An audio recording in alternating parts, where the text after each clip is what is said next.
वाराणसी के कपर्दीश्वर लिंग का महात्म, पिशाच मोचन कुंड में स्नान करने वाले की महिमा, वहां स्नान करने से पिशाच योनि से मुक्ति प्राप्त करने का आख्यान, शंकुकर्ण की कथा तथा शंकुकर्ण कृत ब्रह्मपार स्तव। सूत जी बोले, मुनियों से इस प्रकार कहकर बुद्धिमान व्यास जी देवाधिदेव त्रिशूली भगवान शंकर के कपर्दीश्वर नामक अव्यय लिंग का दर्शन करने गए। ब्राह्मणों, वहां पिशाच मोचन तीर्थ में स्नान कर विधि पूर्वक पितरों का तर्पण कर उन्होंने त्रिशूल धारण करने वाले शंकर की पूजा। वहां गुरुदेव व्यास के साथ उन मुनियों ने एक आश्चर्य देखा। उन्होंने इस क्षेत्र का महात्म्य समझा और गिरी हर को प्रणाम किया। कोई भयंकर रूप वाला व्याघ्र एक मृगी का भक्षण करने के लिए वहां श्रेष्ठ कपर्दीश्वर के समीप में आया। भयभीत मन वाली मृगी वहां प्रदीक्षिणा करते करते दौड़ती हुई अत्यंत व्याकुल हो जाने से व्याघ्र के वशीभूत हो गई। अपने तीक्ष्ण नखों से उसे विदीर्ण कर वो महान बलशाली व्याघ्र उन मुनियों को देखकर दूसरे जनशून्य स्थान की ओर चला गया। कपर्दीश के समक्ष ही मृत्यु को प्राप्त वो बाल अवस्था वाली मृगी आकाश में चमकते हुए सूर्य के समान प्रभा वाली, महाज्वाला रूपा 3 नेत्रों वाली, नीलकंठ वाली, चंद्रमा से सुशोभित मस्तक वाली और वृषभ पर आरूढ़ तथा शिव के समान ही पुरुषों से समन्वित दिखलाई पड़ी। उसके मस्तक पर आकाशचारी गंधर्व आदि फूलों की वर्षा कर रहे थे। तदनंतर वो स्वयं गणेश्वर होकर तत्क्षण ही अदृश्य हो गए। जैमिनी आदि प्रमुख द्विजों ने ऐसा महान आश्चर्य देखकर अचित्त स्वरूप गुरु व्यास से कपर्दीश्वर का महत्व पूछा। उन भगवान व्यास ने कपर्दीश्वर देव के समीप में बैठकर वृषभध्वज को प्रणाम करके कपर्दीश का महात्म उन्हें बतलाया। ये देव का वही श्रेष्ठ कपर्दीश्वर नामक लिंग है जिसका स्मरण मात्र करने से ही स्मरण करने वाले का अशेष पाप समूह शीघ्र ही नष्ट हो जाता। वाराणसी में निवास करने वाले लोगों के काम, क्रोध आदि दोष और सभी विघ्न कपर्दीश्वर का पूजन करने से विनष्ट हो जाते हैं। इसलिए श्रेष्ठ कपर्दीश्वर का सदा ही दर्शन करना चाहिए, प्रयत्न पूर्वक पूजन करना चाहिए और वैदिक स्रोतों से उनकी स्तुति करनी चाहिए। शांत चित्त वाले योगियों को यहाँ नियमित ध्यान करते हुए 6 महीने में ही उत्कृष्ट योग सिद्धि प्राप्त हो जाती है, इसमें कोई संशय नहीं।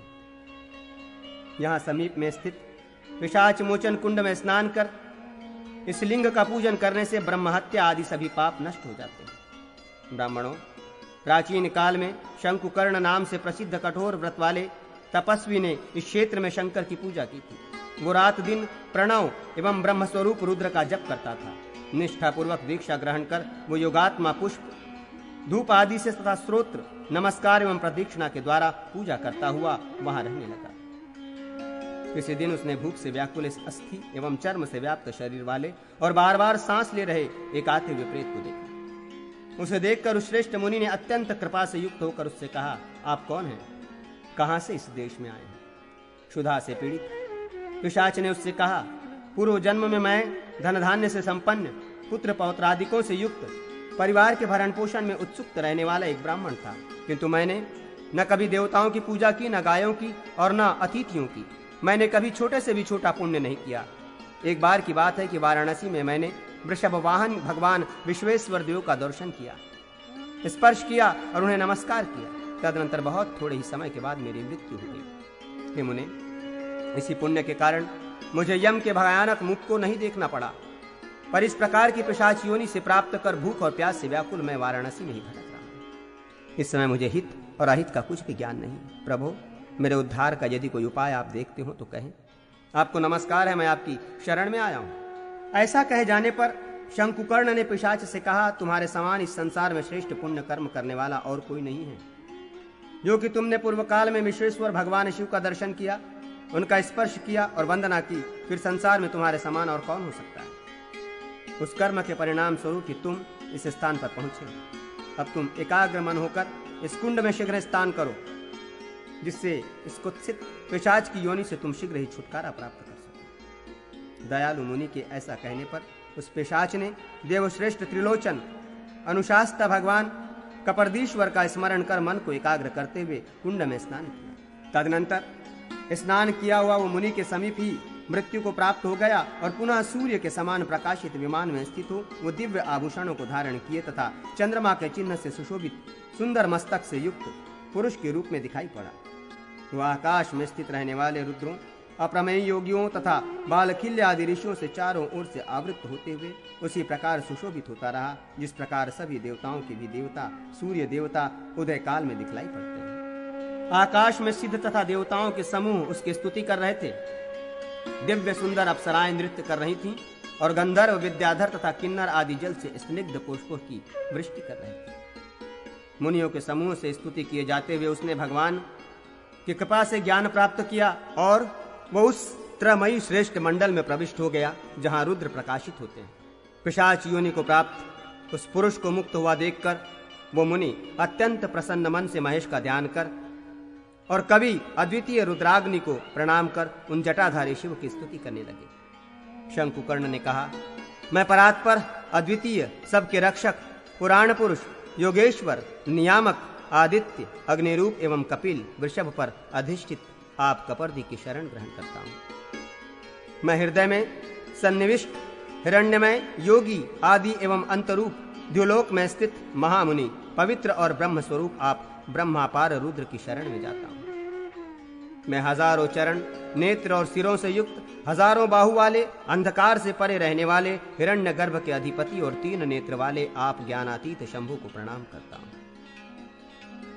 जिसने संसार की उत्पत्ति तथा विनाश होता है, जिन शिव ने इस संपूर्ण विश्व को आवृत कर रखा है, उन्हीं ज्ञानातीत भगवान ईश को प्रणाम कर मैं उनके नित्य शरण ग्रहण करता हूं। मैं अलिंग निराकार और आलोक रहित रूप वाले स्वयं प्रभावान चित्त शक्ति के स्वामी अद्वितीय रुद्र रूप ज्ञान से अतीत तक आप परमेश्वर को नमस्कार करता हूं, क्योंकि आपसे भिन्न अन्य कुछ है ही नहीं।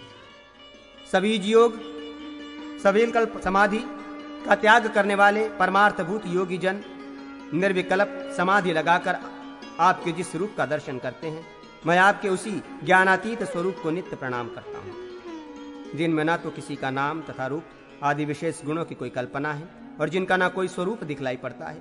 प्रणाम पूर्वक उन ब्रह्मापार स्वयंभू की शरण में जाता हूं। वैदिक सिद्धांतों के अनुगामी आपके जिस स्वरूप को विदेह ब्रह्म विज्ञान में अभेद रूप अद्वितीय इन अनेक प्रकारों से जानते हैं, आपके उस ब्रह्मपार स्वरूप को मैं नित्य प्रणाम करता हूं। जिसके प्रधान प्रकृति और पुराण पुरुष विवर्त परिणाम है तथा देवता जिसे प्रणाम करते हैं, उस ज्योति में सन्निविष्ट ज्योतिर्मय आपके बृहत काल स्वरूप को मैं नमस्कार करता हूं। मैं सनातन गुहेश की शरण में जाता हूं। मैं स्थाणु गिरीश पुरारी के शरणागत हूं। मैं चंद्रमौली हर शिव की शरण ग्रहण करता हूं। मैं पिनाक धारण करने वाले आपकी शरण में जाता हूं। इस प्रकार भगवान कपर्दी की स्तुति कर श्रेष्ठ ओमकार का उच्चारण करता हुआ वो शंकुकर्ण दंडवत भूमि पर गिर पड़ा। उसी क्षण ज्ञान और आनंद स्वरूप अद्वितीय करोड़ों प्रलयकालीन अग्नि के समान शिवात्मक श्रेष्ठ लिंग प्रादुर्भूत हुआ। तब विमुक्त आत्मा वाला ताध्यात्म स्वरूप वाला सर्वव्यापी विशुद्ध वो शंकुकर्ण निर्मल लिंग में विलीन हो गया। ये एक अद्भुत सी बात हुई। ये मैंने आप लोगों को कपर्दी का रहस्य एवं महात्मा बतलाया। इसे कोई नहीं जानता। विद्वान भी इस विषय में अज्ञान से मोहित हो जाते हैं। जो भक्त पाप का नाश करने वाली इस कथा को नित्य सुनता है, वो पाप से विमुक्त शुद्धात्मा होकर रुद्र की समीपता को प्राप्त कर लेता है। और जो मनुष्य नित्य प्रातः इस मध्याह्न काल में शुद्धता पूर्वक इस ब्रह्मापार नामक महान स्तव का पाठ करेगा, वो परम योग को प्राप्त कर लेगा। मैं यही नित्य निवास करूंगा, देवदेव कपर्दी का दर्शन करूंगा और त्रिशूल धारण करने वाले देव की निरंतर पूजा करता रहूंगा। ऐसा कहकर शिष्यों के साथ युक्तात्मा महामुनि व्यास ने कपर्दी की पूजा करते हुए वहीं निवास किया।